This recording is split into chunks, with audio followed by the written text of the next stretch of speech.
Okay, so Moses sat down to judge, or you want to say cancel, close to 3 million people, and he was feeling high, he was feeling very powerful. You can imagine how you would have felt if you have 3 million people waiting for you. But unfortunately, when Jethro came, that was Moses' father-in-law, he was like, wow, what are you doing? What you are doing is not good. And Moses had perhaps a statement that most leaders do not want to hear. They don't want to be criticized. They don't want to be corrected. Let me know if the word criticized. But good leaders learn to take to correction, make the right adjustment and alignment, and that is what brings accuracy to their work. Welcome to Leaders Arise. My name is Demola Awoyele. Thank you for being a part of this broadcast. So last episode, I began discussing, I was sharing from Exodus chapter 18, where we saw the leadership of Moses and the obvious lack in his leadership. Thank God that God brought a mentor his way. All right, how do you know a mentor? He's one that sees what you cannot see. He's the one that is not impressed or excited at what you are excited at. Rather, he sees what you still need to work on. He's the person that can supply the wisdom, the idea that you lack in your work. When you find a person like that, treasure them. Sometimes what they say make you uncomfortable, but if you know they are speaking right and they are adding value to your work, I encourage you to give them listening ears. Of course, Moses did give Jethro listening ears, and of course, Moses' leadership became better for it. Not only his leadership, his health. Because when leaders don't delegate, it has an adverse effect on their health. You will now read later that Moses lived for 120 years. He was not using glasses. How do I know? The Bible says his natural face was not abated. His eyes never go dim. Why? Because he had learned the principle of delegation. That's what will happen to you also in leadership.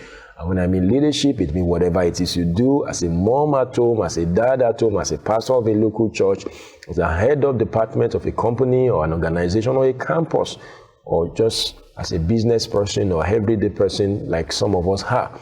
You need to understand the power of delegation because it saves you stress, it saves you time, and of course it saves you costs. Saves you stress, saves you time, and saves you cost. But today I want to speak to what I have titled Be a Team Player. And that's where I want to attack or address this issue of delegation from. I've noticed that the reason why some people do not delegate is because they are not team players. And listen to me, leadership is teamwork. Once you remove teamwork from leadership, leadership has lost its essence. Leadership is being able to rally people together to achieve a defined result or goal. So anyone that cannot be a team player, I use the word team player, not team leader. It takes a team player to be a team leader. That's the problem we also have. Some people, they are leading a team, but they are not team player. What do I mean? Theirs is to give command. They don't know how to gel alongside the team. That's why the person that can successfully lead a team is a person that has played his role well while he's inside the team. I don't like the idea of bringing somebody from nowhere to come and lead the team, especially people who have not been part of the team. All right, that is why the apostles, they told the folks in Acts chapter 6, said, choose from among you. Can you see that now? They didn't export somebody from outside. They said, choose from among you men that are this or that. The same thing in Exodus 18. Jethro told Moses, look out from among the people. Why? Because it takes a team player to be a team leader. Anyone who is not a team, and that's why senior leaders watch out for this. Watch out for that young man or young lady in your organization who is not gelling well with the other team members. Don't make the mistake of making that person a team leader. But we make mistakes like that. And why do we make such mistakes? Because that young man or woman who does not gel well with the other team members perhaps is the most gifted. Can you imagine? Is the most talented, is the most vocal. And that's the problem. Leadership is not for the most gifted. It's not for the most skillful. It's not for the most talented. All those things are icing on the cake. I'm going somewhere. It's not for the most anointed or the most vocal. Leadership is for that person that can team up well with other people. In fact, leaders are brokers of gifts. Leaders are brokers of talent. What do I mean? When you see someone that can rally other people's gifts and skills together, that is the leader. I will never forget when I was a teenager, I was part of a, what do you want to call it now, a choral group. I was part of the choir, all right, in my church, and of course at the zone and the district. Our music head, I still remember that woman, awesome woman of God. Guess what? She really do not have a very good voice. She does not lead most of our administrations, but she's a very good team player and team leader. She was able to rally people together. And that's why as a senior leader, when you are looking for who to lead your next work, you don't necessarily or primarily need a gifted person, a vocal person, a skillful person, an anointed person. Even though those things are important, don't get me wrong, but you need somebody that can bond well. For example, in leadership, we talk about competence, we talk about character, we talk about chemistry. You must have had that before. Or you want to talk about capacity. 4 C's. There could be more than as many C's as possible, but these are very basic. Talk about competence, that means being skillful, being able to do the job. You talk about character, integrity, behavior, and all of that. You talk about capacity, being able to be tough and strong enough to bear the burden of leadership. Then, of course, you talk about chemistry.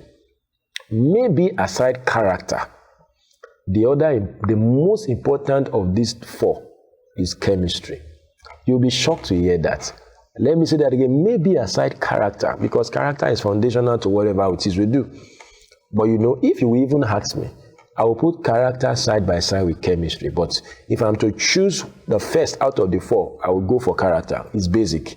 But that's why I say maybe aside character, the most important of all these C's is chemistry. What do I mean by chemistry? Ability to gel with people. Ability to flow along with people. That's what we call chemistry in relationship, whether marital or neutral, platonic relationship. Being able to gel, being able to flow with people. So if you have a competent leader or man or person who does not have the right chemistry in the team, you're going to have a disaster on your hands very soon. Somebody can have capacity, but doesn't have chemistry. In fact, somebody can have character, but doesn't have chemistry. He has character meaning that, okay, he's well-behaved, he's righteous, he's pray. He doesn't, he has character, but he doesn't flow with people. He doesn't flow with people. That cannot still make a good leader. So if you will ask me, without downplaying on character, chemistry is perhaps the most important part of leadership, because leadership is about people. It's about rallying people. So if you cannot rally people, it doesn't mean that you know how to, if you don't get along with people, let me put it that way. So everyone that must succeed in delegation or getting along with people or collaborating with people to do a work must be able to have the right chemistry. And I feel like telling young up and coming leaders out there, work on your chemistry. I know we have talked about competence. I'm not downplaying on that. We have talked about capacity. Maybe we have even spoken a lot about character. You must have character. It's important. But can I encourage that you work on your chemistry? Ability to relate well with people. Ability to handle all kinds of people. Some people cannot handle some people. How do I put it now? Some people cannot get along with people. You put them in a team, there will be problem. You remove them from that team, put them elsewhere, there's another problem. And some of them are gifted. There are some footballers who are very talented, they are goal machines, but they are not team players. They want to score all the goals themselves. When they get to the dressing room, like some of us would have gotten some feedback from such places, they don't talk to anybody, they don't play with their teammates and all of that. That is not a leader. That is not the kind of person you want to make the captain of the team. I am not saying those people cannot be inside the team, but don't make them the leader. So a team player is a person that can be a team leader. So when you watch a person who does not gel, connect well with people, don't make them team leader. They can still be part of the team. We can't necessarily change who people are intrinsically, but anyone that wants to aspire to be a leader must improve on themselves. You must be able to relate well with people and all of that. So at the next episode, I'll pick it up from there. But my emphasis is that you need to be a team player.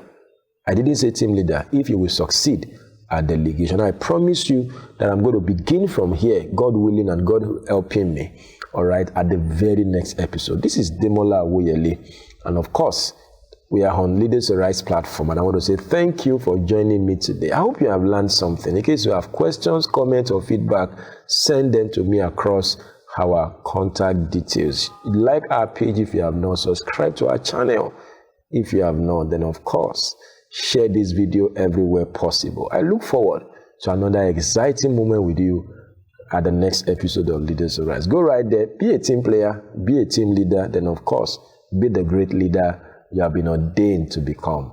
Bye for now.